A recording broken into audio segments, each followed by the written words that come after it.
I'm Jez, and it's Fred and Ari. We're from England, Devon. We came to NoTube because we were at our wits' end, I guess. Ari wasn't eating or drinking anything. He wasn't on a tube yet, but he was close to being put on one by our doctors in the UK. Jez had a thought that it would be amazing if there was somewhere which existed where we could actually, spend a decent amount of time and there'd be people around and the support, because we've just been at home on our own trying to kind of make it work. And Jez kind of stumbled across this place on the internet somewhere and said, "Oh, I think I found this thing that we've been looking for." It's a really emotional first 2 days for me. On the first day they told me to drop a lot of his breastfeeds. So he wasn't having anything in the day, and he was very tired and low on energy, and seemed challenged that first day himself. He wasn't himself. But by day 2 in the evening, that changed.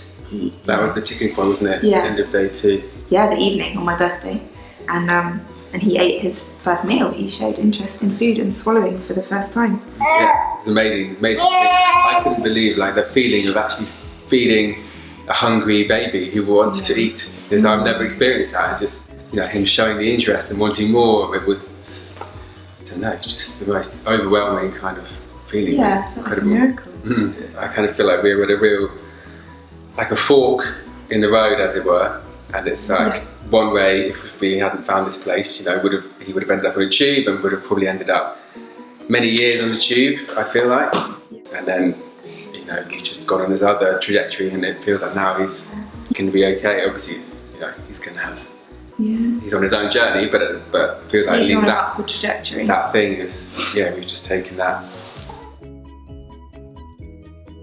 And I think he's really enjoyed the social element of it all, just all the other kids, and I think that's really. That's been a big part of it, as well as just the method of reducing the feeds. I think being around all the other kids has been really good for him. He doesn't eat loads at breakfast, but he's still having a bit of breast feeds in the night. So that's once we probably reduce that or cut that out, that will probably change. Lunch and dinner, he eats such mega amounts of puree.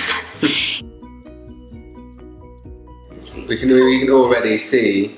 Yeah. We can feel energetically how different he feels from actually eating an amount of the food which he used to eat. Yes. He's been struggling with his energy for so long. Yeah. I mean, his weight hasn't increased in a year. Yeah, he feels really different. He feels like a different little boy. Yeah, he feels much more like a little boy than a baby now. He feels like he's learning his place in the world, his independence and that kind of thing. I've learned to try and allow him his independence, actually, and I think I've been probably overprotecting him, and that's kept him more like a baby, and that hasn't allowed him to help him in his learning to eat journey. That's been a real revelation to me. Actually, I didn't realise I was doing that at all.